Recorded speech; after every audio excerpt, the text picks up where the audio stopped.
Di tahun 2020 ini merupakan tahun penuh dengan duka cita. Rasa syukur yang sudah kita jaga, hati serta pikiran pun berubah seketika ketika hadir penyakit yang bernama COVID-19. Overthinking pun melanda dan timbul pertanyaan, bagaimana dengan masa depanku? Bagaimana dengan perjuangan yang telah aku perjuangkan selama ini? Sia-sia sepertinya apapun yang diperjuangkan di tahun 2020 ini. Itulah pernyataan dan pertanyaan yang banyak macamnya di tahun 2020 ini, dan penuh dengan keluhan tentunya. Update terakhir mengenai penanganan COVID-19 ini oleh pemerintah menyatakan bahwa nyaris 800 triliun sudah habiskan untuk tangani corona di RI. Setelah berita ini hadir, lalu tiba-tiba ada berita yang menggembarkan masyarakat lagi, yaitu terjadinya kasus korupsi bansos corona. Hal ini menggembarkan seluruh masyarakat Indonesia, sehingga mental pun terpengaruh bagi keberlangsungan hidup kita. Kesejahteraan, kesehatan, maupun kebahagiaan di tahun ini sangat sulit didapatkan, sehingga butuh usaha lebih yang harus kita lakukan demi tercapainya kembali keberlangsungan hidup yang sehat. Melalui media BBC Work Life Medisavage, dampak psikologis akibat pandemi COVID-19 diduga akan tertahan lama. Terhitung sudah mau 1 tahun COVID ini melanda di Indonesia khususnya. COVID-19 ini telah meningkatkan kecemasan banyak orang. Para ahli pun memperingatkan bahwa sebagian kecil orang bisa mengalami masalah kesehatan mental yang berkepanjangan, lebih lama dari pandemi itu sendiri. Tentunya bukan itu yang kita harapkan, bukan? Dan menurut Direktur Jenderal WHO Tedros Adhanom pada 9 Oktober 2020 menyatakan, hampir 1 miliar orang hidup dengan gangguan mental, dan 1 orang meninggal setiap 40 detiknya karena bunuh diri. Sangat mengerikan, bukan? Menurut analisa Widianingrum, seorang psikologis klinis, menyatakan bahwa kesehatan fisik sangat dipengaruhi oleh kesehatan mental. Istilah dalam ilmu psikologinya adalah psikosomatis, yaitu gangguan fisik yang disebabkan oleh kondisi psikis dan mental yang sedang tidak baik.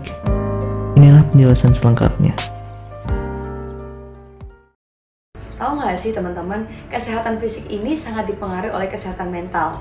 Jadi kalau teman-teman itu mulai ke dokter, periksa, ke lab, ternyata nggak ada penyakit secara fisik apapun, tapi keluhan secara fisik itu hadir, bisa-bisa teman-teman tuh lagi ngalamin namanya psikosomatis atau somatisasi.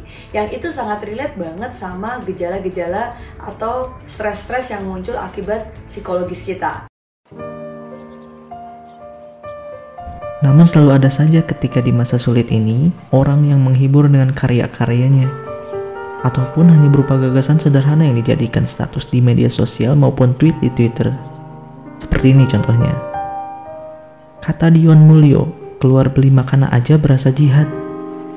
Lalu ada meme yang menarik banyak perhatian orang juga. Ini katanya, pada saat ngelamar kerjaan. Mana ijazah kamu? Saya lulus lewat jalur virus, Pak. Oh, baiklah, Anda saya terima di kantor ini. Ada aja, tiap orang sangat kreatif ketika mau membuat sesuatu. Ya beginilah. Menariknya manusia itu meskipun di hal yang gempar seperti ini, masih saja bisa bercanda. Namun dari candaan tersebut itu adalah cara manusia sendiri untuk menguatkan dirinya di masa sulit seperti ini. Melalui video ini, saya telah merangkum tips untuk teman-teman semua upaya untuk perbaiki hati untuk dirimu sendiri, yaitu cara melindungi dan menyiapkan mental kita agar tetap sehat menjelang tahun 2021. Check this out. Let's go!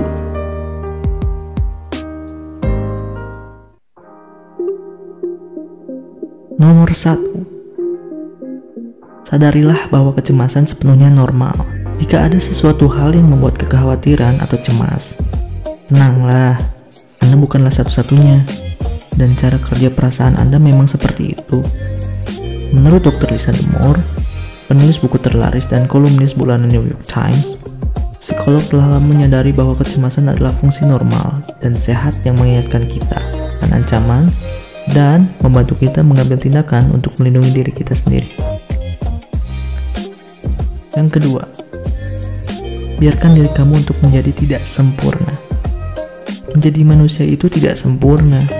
Kita terlahir dengan keterbatasan. Menerima keterbatasan itulah yang membuat kita kuat serta yakin dengan apa yang kita miliki saat ini.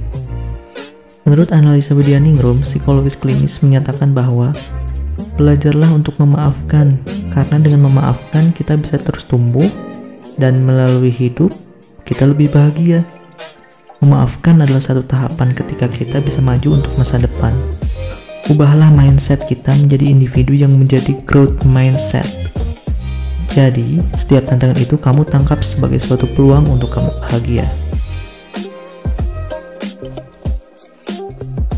Yang ketiga, atasi gangguan. Inilah satu hal yang membuat kita menjadi tidak fokus. Ketika sedang mengerjakan sesuatu, terkadang terpikir hal yang sebenarnya tidak perlu untuk dipikirkan. Karena pada akhirnya itu akan menjadi gangguan yang menghilangkan fokus pada dirimu sendiri. Menurut Dr. Demur, psikolog tahu bahwa ketika orang berada dalam kondisi yang sangat sulit, akan sangat membantu jika membagi masalah menjadi dua kategori. Hal-hal yang dapat mereka lakukan, dan kemudian hal-hal yang tidak dapat mereka lakukan.